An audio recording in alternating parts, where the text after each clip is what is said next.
Perkenalkan, nama saya Francisco Farano di Terbatugah dengan NIM 22F10015.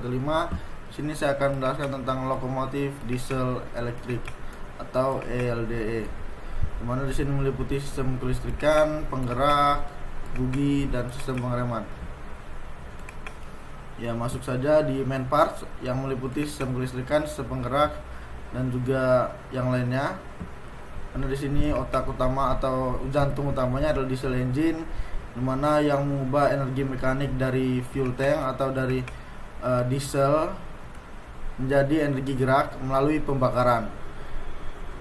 Dimana energi gerak itu akan menggerakkan yang namanya drive shaft menggerakkan yang namanya main alternator dan juga auxiliary alternator. Kenapa ada dua alternator atau dua pembangkit? Hal ini dikarenakan main alternator digunakan untuk menggerakkan traction motor ini, dimana hampir semua daya dari main alternator itu digunakan untuk traction motor, sehingga jika adanya pembagian beban maka akan membuat jalan dari traction motor ini sendiri jadi tidak efektif.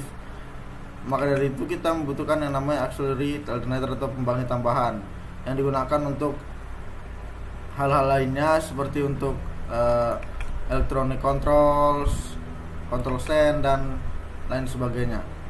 Mana dari main alternator dan auxiliary alternator ini terlebih dahulu akan masuk ke rectifier atau inverter tergantung dengan input dan juga output yang diinginkan dari sistem ini. Lalu setelah itu baru masuk ke traction motor ataupun ke bagian electronic controls. Di sini ada control stand yang digunakan untuk mengontrol, yang digunakan oleh masinis untuk mengontrol kereta. Lalu ada baterai sebagai supply awal untuk menyalakan sistem kereta ini sebelum diesel engine hidup.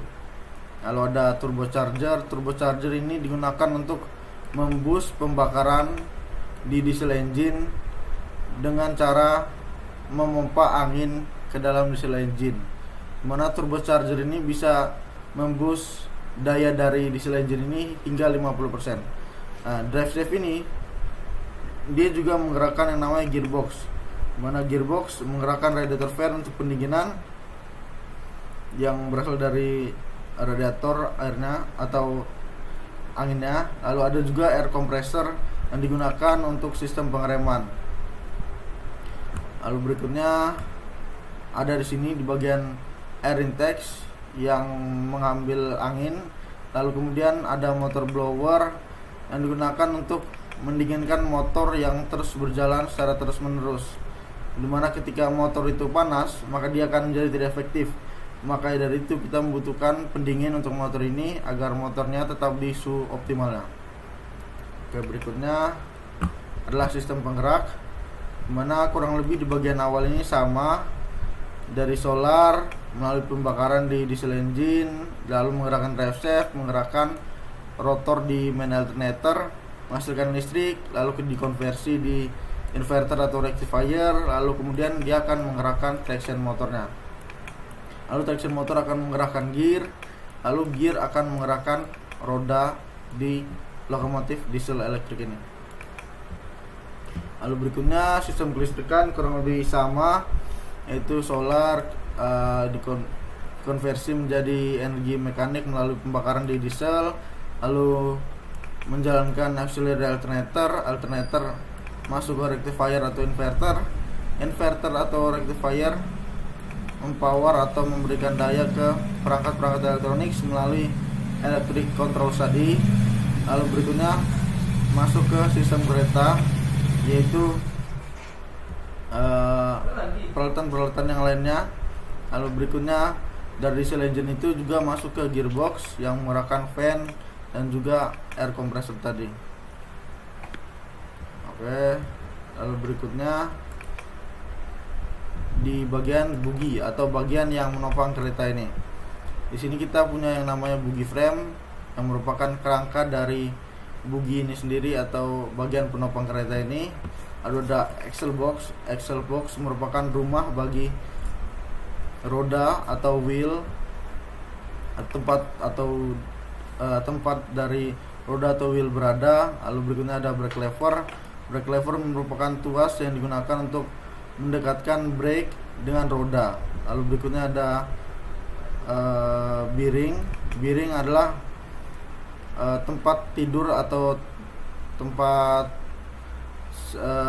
tempat dari roda ini berada. Jadi roda itu bulat. Nah, bearing berada di tengahnya untuk membantu roda ini berputar secara maksimal atau secara mulus lah. Lalu berikutnya ada pegas primer. Pegas primer digunakan untuk menyalurkan guncangan dari rel ke roda. Lalu berikutnya ada pegas sekunder, digunakan untuk mengalirkan guncangan dari bugi ke badan kereta atau tubuh bagian utama kereta. Lalu ada bolster. Bolster merupakan tempat terhubungnya dari bugi dengan kerangka atau tubuh utama kereta atau bagian atas kereta. Lalu begitu juga dengan center pivot. Center pivot merupakan tempat tengah hubungan antara bugi dan juga bagian atas kereta. Lalu berikutnya di sistem pengereman. Sistem pengereman ada dua, yaitu elektro pneumatic brake atau EP brake dan juga electric braking. Nah, untuk elektro pneumatic brake dia ada dua tahap, yaitu pada saat brake ditekan dan juga pada saat brake dilepas. Nah, di sini ada dua valve utama, yaitu holding valve dan juga application valve.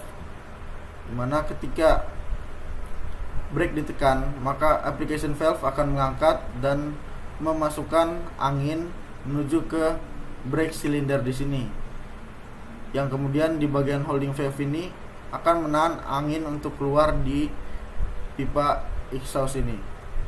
Lalu ketika brake tidak lagi ditekan, maka application valve akan menutup sehingga angin dari main reservoir pipe tidak dapat masuk ke brake cylinder, dan juga angin yang sebelumnya ada di brake cylinder ini akan menuju ke holding valve di sini yang sudah terbuka dan akan keluar melalui pipa exhaust ini. Lalu berikutnya adalah electric braking.